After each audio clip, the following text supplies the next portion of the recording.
Conozcamos la Biblia.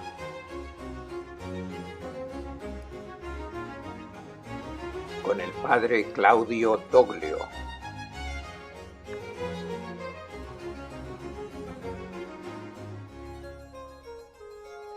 El Evangelio según Marcos, las parábolas.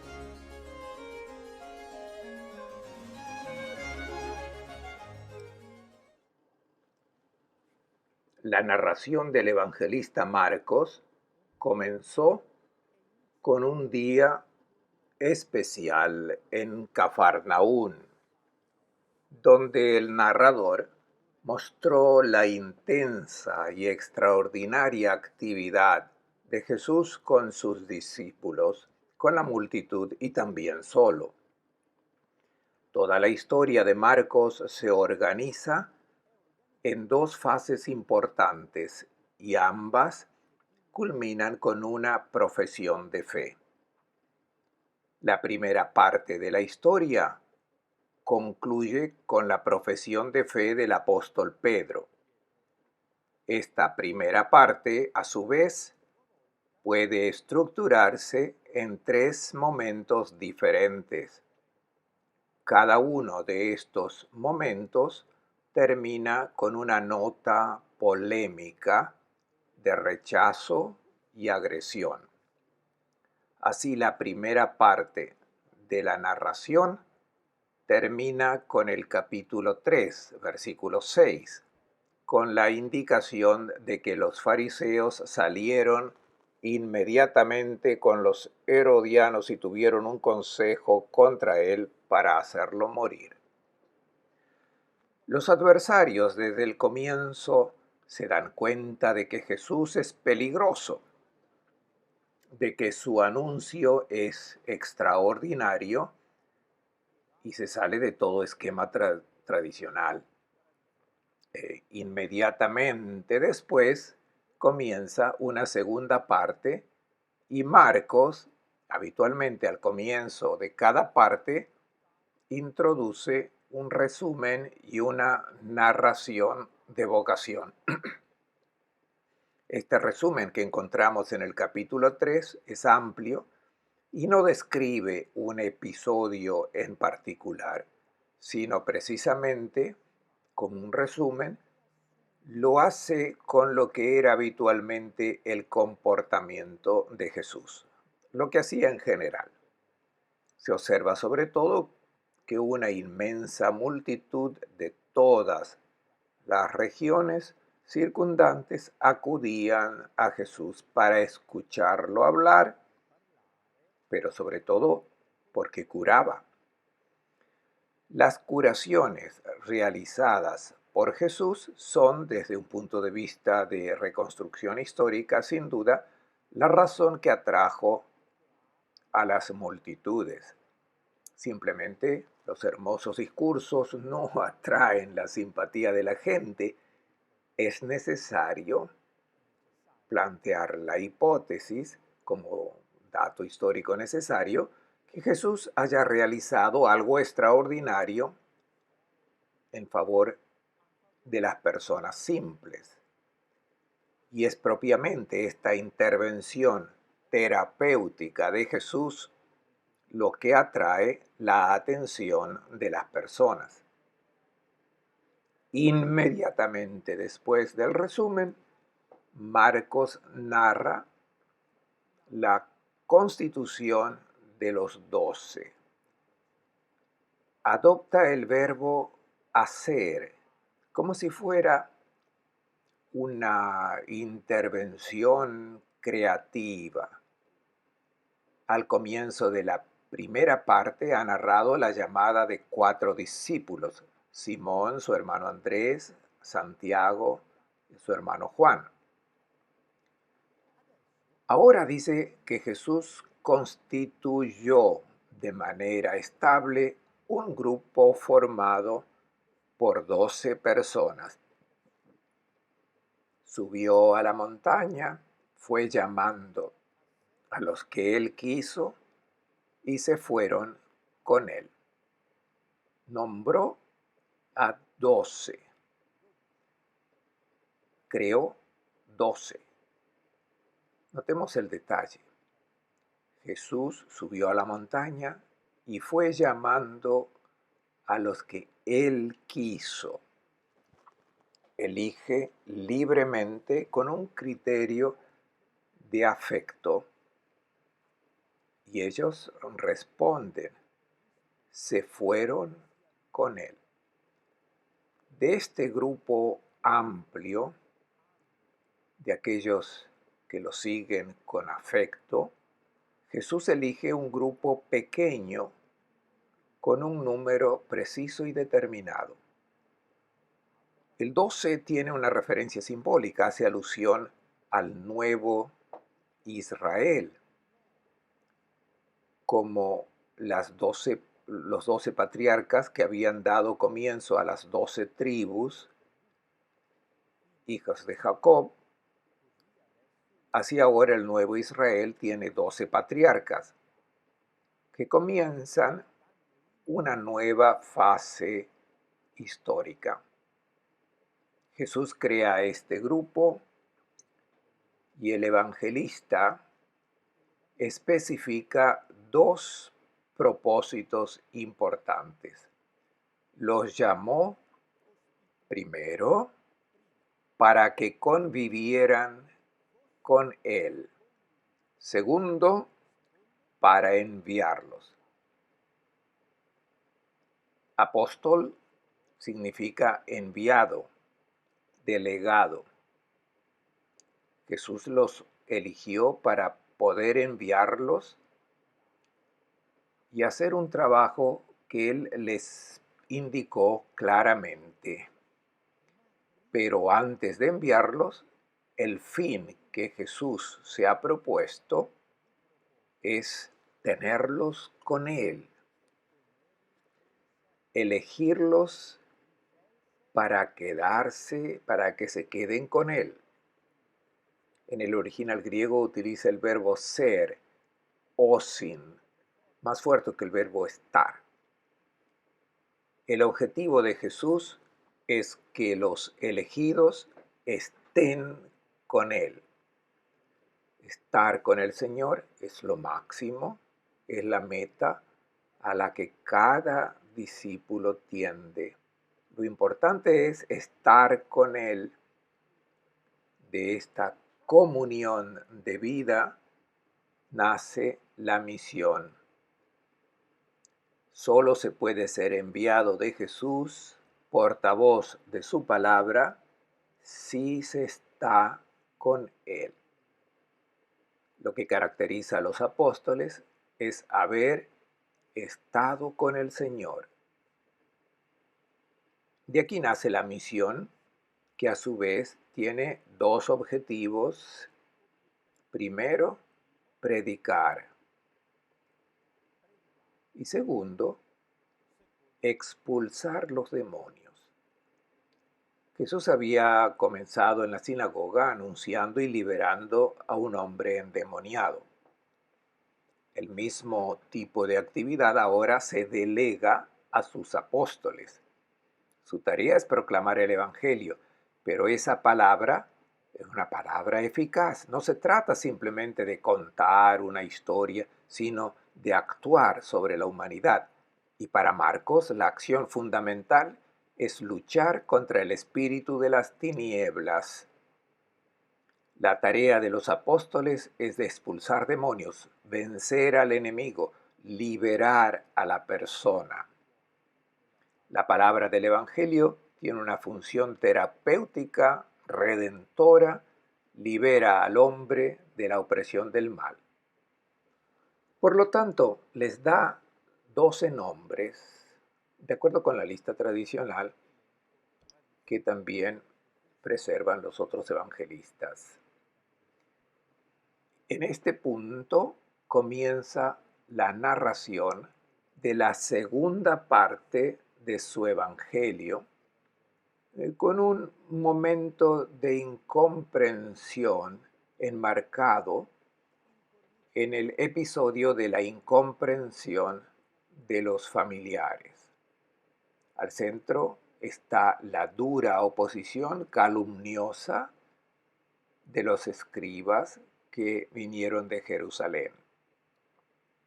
Evidentemente fueron enviados por las grandes autoridades de la capital para informarse sobre ese extraño predicador de Galilea. El problema que llama la atención de estos escribas es el hecho de que Jesús libera a algunos endemoniados. La interpretación de los escribas es extraña, es provocadora.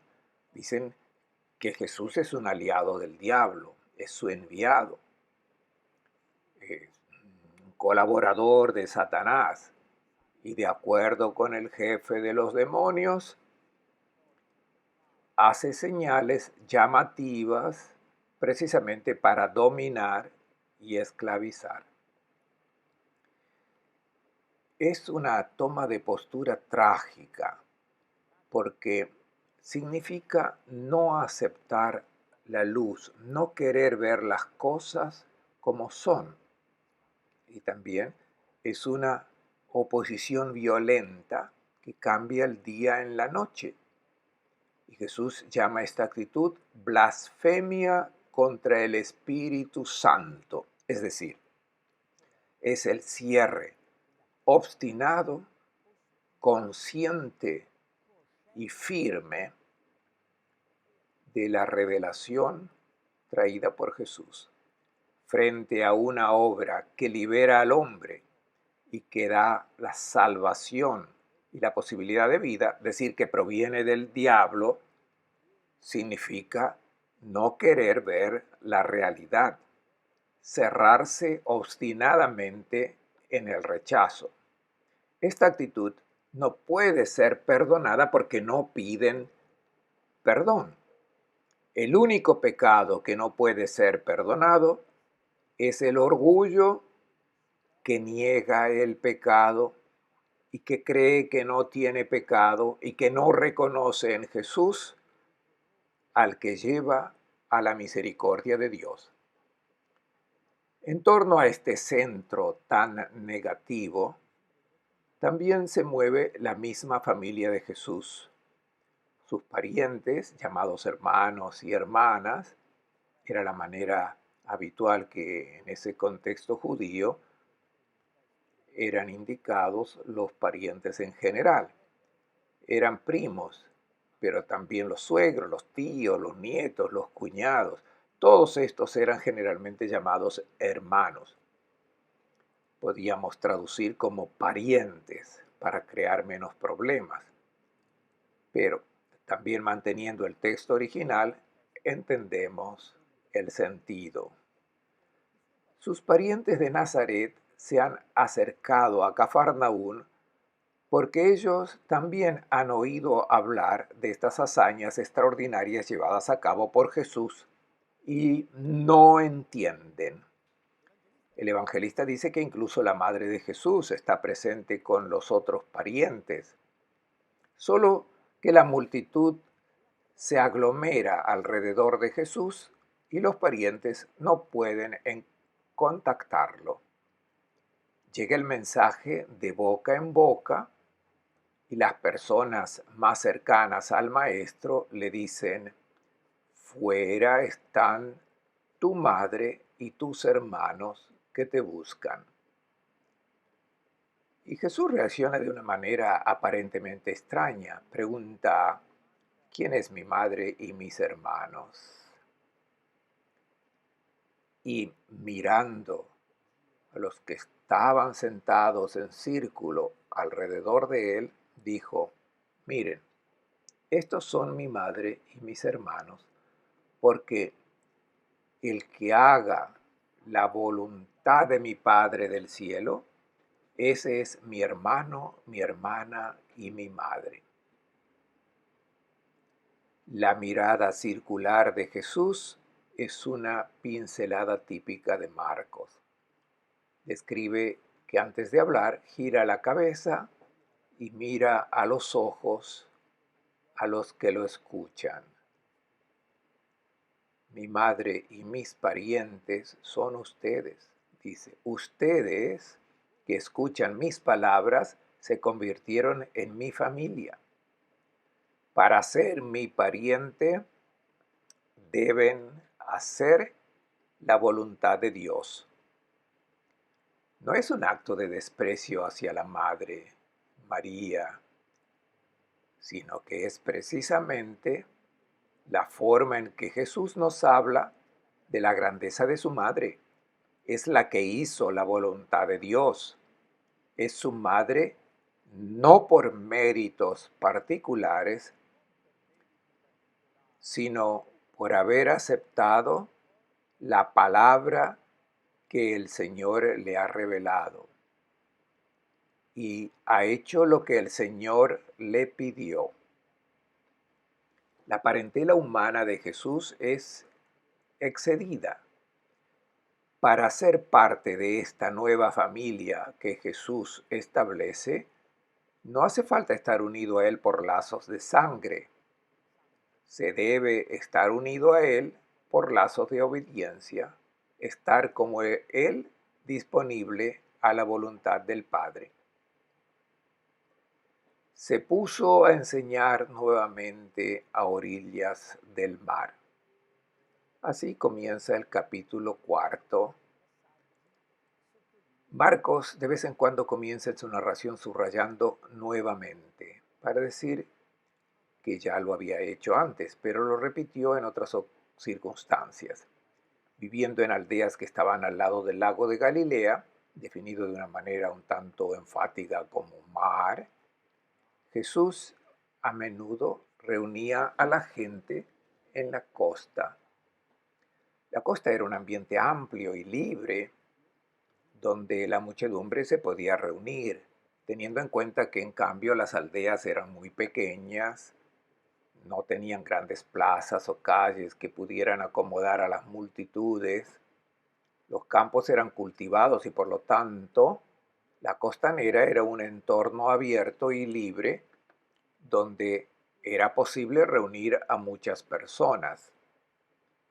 Para mantener cierta distancia y no estar encerrado, Jesús enseña desde una barca en la que se sienta y estando a pocos metros de la orilla, puede observar a la gente que se ha reunido y hablar con ellos serenamente. Así comienza el capítulo de las parábolas. Es uno de los discursos raros que Marcos reunió antológicamente. O sea, es una colección de parábolas. Jesús enseñaba en parábolas. La palabra griega parabolés indica una narración lanzada al costado, que pasa junto a la realidad. La parábola es una narración animada de una historia de vida que ayuda a comprender la vida humana y la historia de la humanidad en general. Parece no tener nada que ver con la situación concreta. Y en cambio, gracias a la habilidad del narrador, esa historia permite al oyente sacar las consecuencias de dar su propia opinión, formular un juicio, comprometerse. Las parábolas de Jesús tratan de dialogar con los oyentes, provocan el diálogo. A menudo comienzan diciendo, ¿qué les parece? ¿O quién de ustedes? Es una forma de hacer una pregunta y espera una respuesta. La primera parábola que Marcos nos narra es la del sembrador, o mejor, de los varios terrenos que reciben la semilla sembrada por el sembrador. Comienza esta historia con una figura emblemática. El sembrador salió a sembrar. no uno cualquiera, sino el sembrador. Desde el principio es una referencia al que da la semilla, al que está en el origen del regalo de la vida. Y esa semilla que se siembra es una figura de la revelación. El sembrador salió. Este verbo podría ser inútil. Quieren que siembren en casa. ¿Por qué comenzar el relato con este subrayado? Salió. Es la imagen de Dios que sale de sí para encontrarse con el mundo, lanzando la palabra que cae un poco por todas partes. Esta parábola presupone la forma de trabajar de los antiguos campesinos palestinos que no araban la tierra. El arado es un invento medieval. Antiguamente sembraban en el terreno tal como estaba y luego, con algunas herramientas, movían la tierra un poco para cubrir las semillas y por lo tanto es inevitable que las semillas caigan en el camino, en medio de las piedras o entre las espinas, pero también hay mucha tierra buena. Y dice Jesús, contando la parábola, que la semilla que cae en la buena tierra produce el 30, el 60 y el 100 por uno. Ahora nosotros no entendemos mucho sobre la agricultura y el rendimiento del grano, pero los campesinos de su tiempo que escuchaban esta narración ciertamente le hacían entender con la cabeza que no es posible. Un quintal, o sea, unos 45 kilos de trigo, si rendían 7 veces más, ya era mucho. Hoy con un sistema mucho más sofisticado, llegamos a 15, 20, a 20 nunca se llega. Y Jesús propone el 30, el 60 y el 100 por uno. Aquí está el punto central de la parábola, es la provocación. Existe una semilla particular que está produciendo un resultado inmenso y espectacular que va más allá de cualquier predicción humana. Marcos ha narrado antes la incomprensión de los familiares que querían llevarlo a casa porque lo consideraban fuera de sí.